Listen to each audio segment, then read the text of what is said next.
Okay, Jonas, you ended up top 8 today at the main event, and Friday you ended up top 3, I guess. So you're already, or were already qualified for Worlds. Congrats, first of all. Very close to another big run. So you played Labrynth today, right, in the main event. Any shoutouts? Shoutouts of course to Alibaba, my sponsor.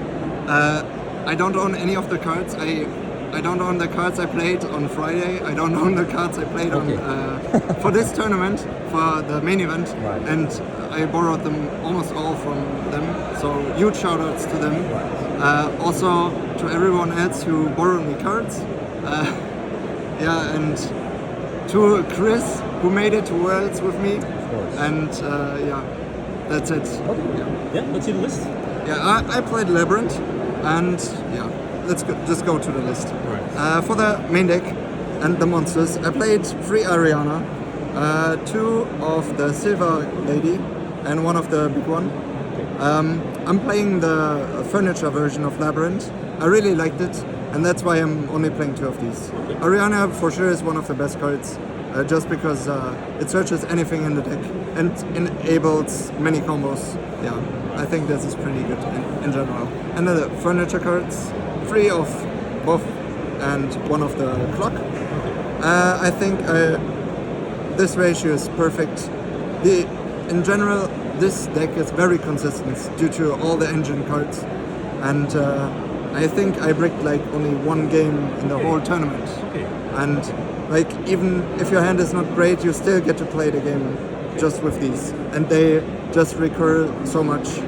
They're great. I really like them.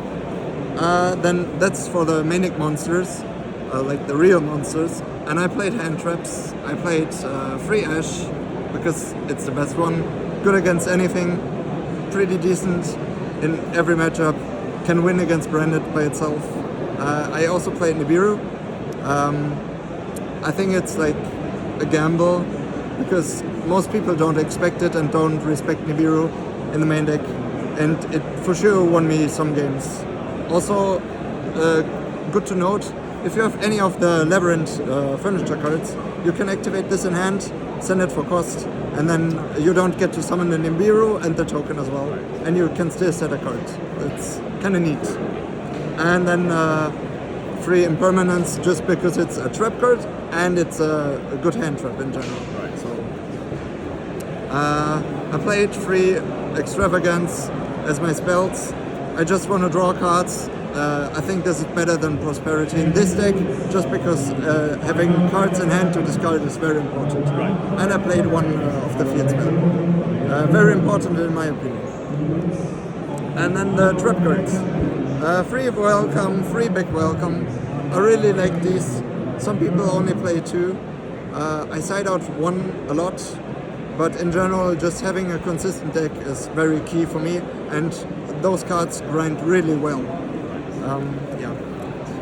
And then more purple cards. 1 of the Terrors of the Overroot and 1 Punishment. I think that these are the best normal trap cards you can play and search with Silver Lady, because they are removal and enable you to gain even more advantage and stop your opponent. And last but not least, I played Floodgates because they stop your opponent from playing the game, and Ghost Match is really, really good, this format, and free skill drain, of course, because this deck can play it very easily. So those were really, really good. So 40 cards in the main deck, and then tokens, all these, and extra deck. I'm playing extravagance. That's why I'm playing a lot of the same cards. I unfortunately had to give 1 back already, but I'm playing 3 Chaos Angel. This for sure is the most important card in my extra deck. The rest is kind of whatever, because you can make this very easily, and it's very big with 3.5 and banishes cards. And with those, I play 3 Makrika as well, because you can summon this of Makrika to banish another card on the field. And I think those are the cards I made the most the tournament.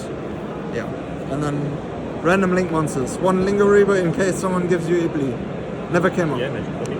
Yeah. I play 2 goddess because I'm scared of weird decks summoning towers and unaffected monsters. I never needed this. Then I play one of these just to send with punishment, and then this sends Garura to draw a card, and then 3 Entis also for punishment. In general, I think I only made like Chaos Angel quite a lot, and I drew like some cards of this.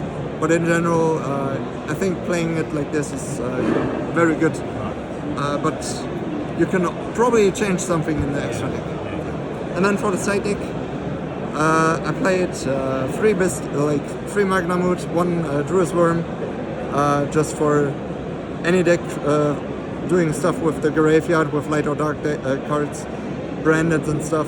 To be honest, I never sided these in, but I played a lot of Kashtira, so these are not coming in handy there. Yeah, and then for going second, I played 3 Evenly. One of the best cards going second against so many decks. I think it single-handedly won me a game against a Runic deck, just clearing everything. Also triggers some of your Labrynth cards, so that's kind of nice. Then for going first, 3 Judgment and 2 Viruses. Just this covers anything, especially Lightning Storm, Feather Duster. This is very good going first to call for spells, and won me many games against Kashtira and against Rika as well. And this one is for some decks like Sprite, Flow on the Reese, Rika, because resolving this usually means they lose like 3 cards at least, and you can set those off the lady and activate them immediately with the clock. And then for the last 3 cards, I played for this event 2 Lava Golem and 1 Feather Duster, just for more cards going second. This was really good. I didn't use these at all. They were not great, but yeah, I don't know. And a quick note, I played exactly the same deck for my German nationals. Literally almost anything. Yeah, I didn't change anything except side deck cards, and the last 3 side deck cards were just 3 Raigeki for the nationals. I just wanted to mention it because it's essentially just the same deck anyways. So yeah. Would you make any changes? Let's say the North American World Championship, like Yeah, next year, sure. next week. Yeah. Would you make any changes? Honestly, I was really satisfied with the deck in general. There's something you can change in the extra deck for sure. I don't think that's optimal, to be honest. And I think in the side deck, I would change the Lava Golems out because they were not very impressive. Yeah, but like the main deck was really, really good for me. The only card that might be worth cutting is Nibiru, because Nibiru is really just a card, if people expect it, it's not that great, but if they don't, it can be a blowout. And it single-handedly won me like 3 games against Kashtira. Yeah, so that's it. Any last words? No, that's Yeah, it. get the shout out. So. Okay, awesome. Thank you and good luck at Worlds. Thanks.